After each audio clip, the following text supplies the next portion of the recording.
વિદ્યાર્થી મિત્રો, આજે આપણે ગ્રામરમાં એક નવો ટોપિક વિશે અભ્યાસ કરીશું, જેનું નામ છે શોઈંગ રિઝલ્ટ.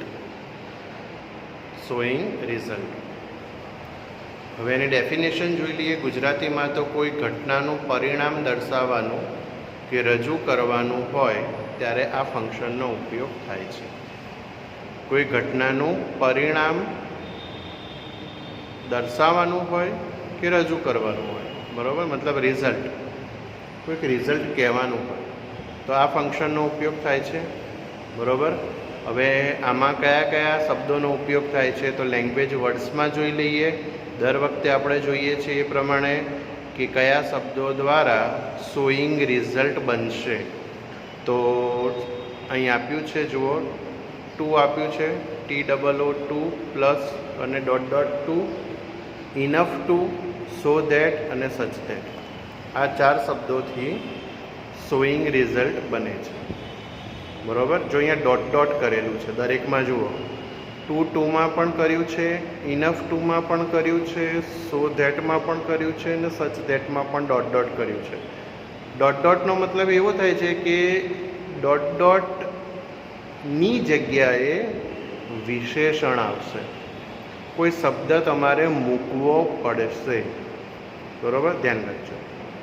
ખ્યાલ આવી ગયો? એટલા માટે મૂક્યું છે. હવે ચાર શબ્દો છે તો ચારે ચાર શબ્દોનું સેન્ટન્સ પેટર્ન અલગ અલગ હોય છે, બરાબર. ચાર શબ્દોનો જે આપણે લેંગ્વેજ વર્ડમાં જે ચાર શબ્દો જોયા એ ચાર શબ્દોનો સેન્ટન્સ પેટર્ન અલગ છે.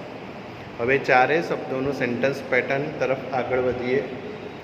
હું દર વખતે કહું છું એ પ્રમાણે સેન્ટન્સ પેટર્ન એ ટોપિકનું હાર્દ છે, બરાબર, મુખ્ય છે, ઇમ્પોર્ટન્ટ છે, vital, it is a very vital, બરાબર. So you have to remember construction always. Through construction you can solve language function, sentence pattern, complete the sentence and respond the sentence. Okay, હવે પહેલું જોઈએ two.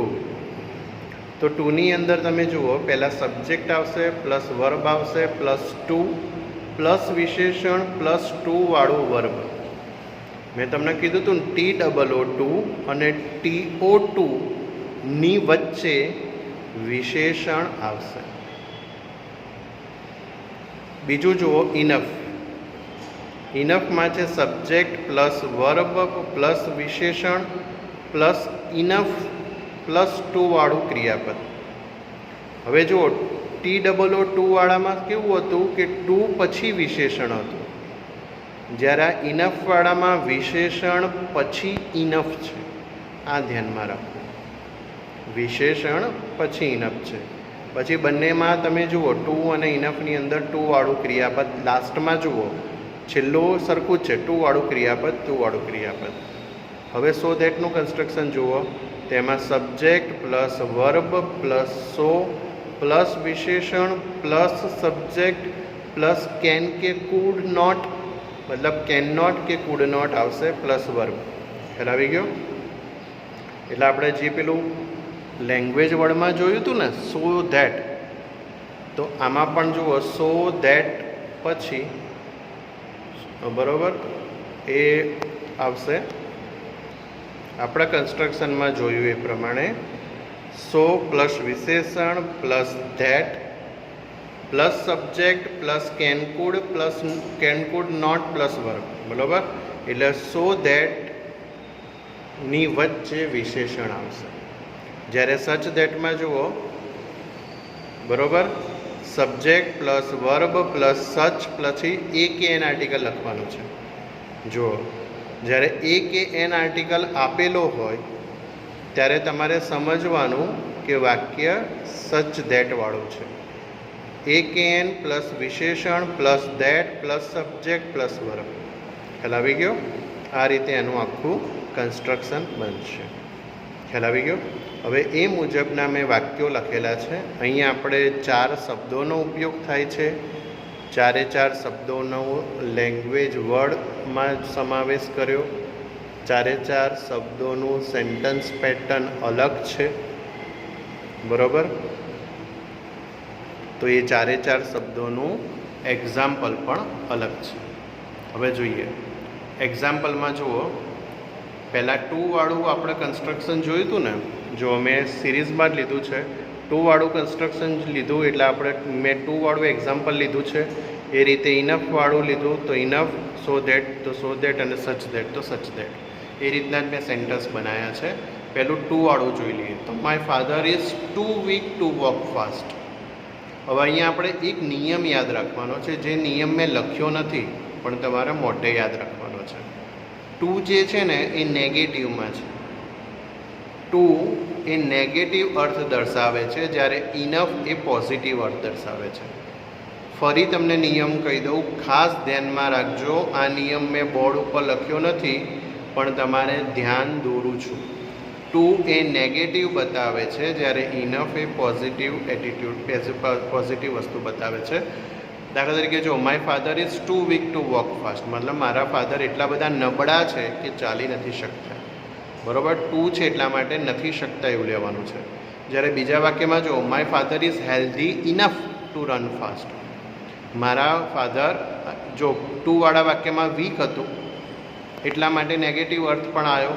અહીંયા healthy છે, તંદુરસ્ત માણસ હોય તો ફાસ્ટ દોડી શકે, એટલે ઇનફ આપ્યું છે.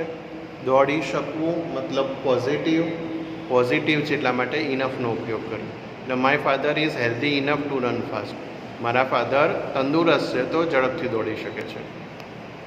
હવે સો દેટવાળું જોવાનું તો my father is so weak that he can not walk fast, બરાબર. સો દેટવાળા વાક્યમાં આપણે શું જોયું હતું? સો પછી વિશેષણ પ્લસ દેટ પ્લસ હી. આગળ માય ફાધર છે ને એટલા માટે હી લખ્યું. માય મધર હોત તો શી લખત. પછી આગળ ઇઝ છે એટલા માટે કેન લખ્યું. જો વોઝ વાળું હોત મતલબ ભૂતકાળ હોત તો કુડ લખત, કુડ નોટ વોક ફાસ્ટ, બરાબર. પણ અહીંયા ઇઝ છે એટલા માટે આપણે કેન નોટ વોક ફાસ્ટ કીધું, બરાબર. એટલે મારા ફાધર એટલા બધા નબળા છે કે ફાસ્ટ ચાલી શકતા નથી, બરાબર. ટુ જેવું જ એનું ગુજરાતી થશે. હવે સચવાળું વાક્ય જુઓ તો હી રોટ સચ આ પોયમ દેટ. જો સચવાળા વાક્યમાં આપણે શું જોયું હતું? એ કે એન આર્ટિકલ લખવાનો છે. તો હી રોટ સચ આ પોયમ દેટ નો બડી કુડ અન્ડરસ્ટેન્ડ. નો બડી કુડ અન્ડરસ્ટેન્ડ. જો અહીંયા મેં કુડ મૂક્યું છે, કેમ? કારણ કે આગળ રોટ આપ્યું છે. જો WROT મતલબ ભૂતકાળ આપ્યું છે એટલા માટે અહીંયા કુડ આવ્યું. ખ્યાલ આવી ગયો? ઓકે, બરાબર. તો આ રીતનું થશે. હવે આપણે જોઈએ એક્ઝામ્પલ, બરાબર. એક્ઝામ્પલમાં મેં 5 વાક્યો લીધા છે, બરાબર. તો 5 વાળા વાક્યોને સમજી લઈએ. પહેલાં જુઓ, આ જે પેટર્ન જે આપી છે એ કમ્પ્લીટ ધ સેન્ટન્સની પેટર્ન છે. કમ્પ્લીટ ધ સેન્ટન્સવાળું વાક્ય હોય તો શું કરવું? તો પહેલું વાક્ય લીધું છે ટુવાળું, બરાબર. હી ઇઝ ટુ સ્ટુપિડ, બરાબર. આટલું વાક્ય આપ્યું હોય તો બાકીનું આપણે પૂરું કરવાનું. ધેટ મીન્સ અહીંયા ટુ સ્ટુપિડ આપ્યું છે તો આપણું કન્સ્ટ્રક્શન જોવાનું કે ટુ પ્લસ વિશેષણ આપેલું હોય તો પછી એના પછી શું લખવાનું છે? ટુવાળું ક્રિયાપદ. તો અહીંયા ટુવાળું ક્રિયાપદ લખવાનું આવે કે he is too stupid to solve the sum to understand the difficult matter, બરાબર. મતલબ એટલો બધો સ્ટુપિડ છે કે દાખલો નથી ગણી શકતો, કોઈ વસ્તુ યાદ નથી રાખી શકતો, કોઈ વસ્તુ સમજી નથી શકતો, એવું બધું થાય ને. તો એ પ્રમાણેનું વાક્ય બનાવવાનું. પણ યાદ રાખવાનું ટુવાળું ક્રિયાપદવાળું લેવાનું છે. એટલે he is too stupid to solve the sum to remember the poem to understand the difficult matter, ગમે તે લખી શકાય. બીજું, માય સિસ્ટર ક્લેવર ઇનફ. જો અહીંયા ક્લેવર આપ્યું છે મતલબ હોશિયાર છે, બરાબર. અને ઇનફવાળું વાક્ય આપણે જોયું હતું કે ઇનફવાળું વાક્ય કેવું બને છે? પોઝિટિવ. તો મારી બેન એટલી બધી હોશિયાર છે કે પછી એમાં પણ તમારે ટુવાળું ક્રિયાપદ મૂકવાનું છે. તો to understand the sum, to solve the sum, to remember the poem, ગમે તે લખી શકાય. આટલા બધા મેં 3 જવાબ કીધા. ત્રીજું વાક્ય જુઓ તો અનિલ વોઝ સો વીક. હવે સો વાળું વાક્ય છે એટલે સો આવે એટલે ધેટ આવે, એટલે સો વીક ધેટ મૂકી દો. પછી અનિલ છે એટલા માટે હી લખવાનું, વોઝ છે એટલા માટે કુડ લખવાનું. તો અનિલ વોઝ, જો હું જવાબ બોલું છું ધ્યાનથી સાંભળજો. Anil was so weak that he could not walk fast કે રન ફાસ્ટ. ફરી, Anil was so weak that he could not walk fast કે રન ફાસ્ટ. ખ્યાલ આવી ગયો. ચોથું વાક્ય મેં જુઓ સચનું લીધું છે, સચવાળું, કે હી વિયર્સ સચ આ વાર્મ કોટ. વાર્મ કોટ મતલબ સ્વેટર, જેમાં આપણને ગરમાવો મળે. તો અને વાક્ય જુઓ વિયર્સવાળું છે, મતલબ પ્રેઝન્ટ ટેન્સનું છે, એટલા માટે આપણે કેન લેવાનું. હી વિયર્સ સચ આ વાર્મ કોટ, પછી ધેટ મૂકવાનું. ધેટ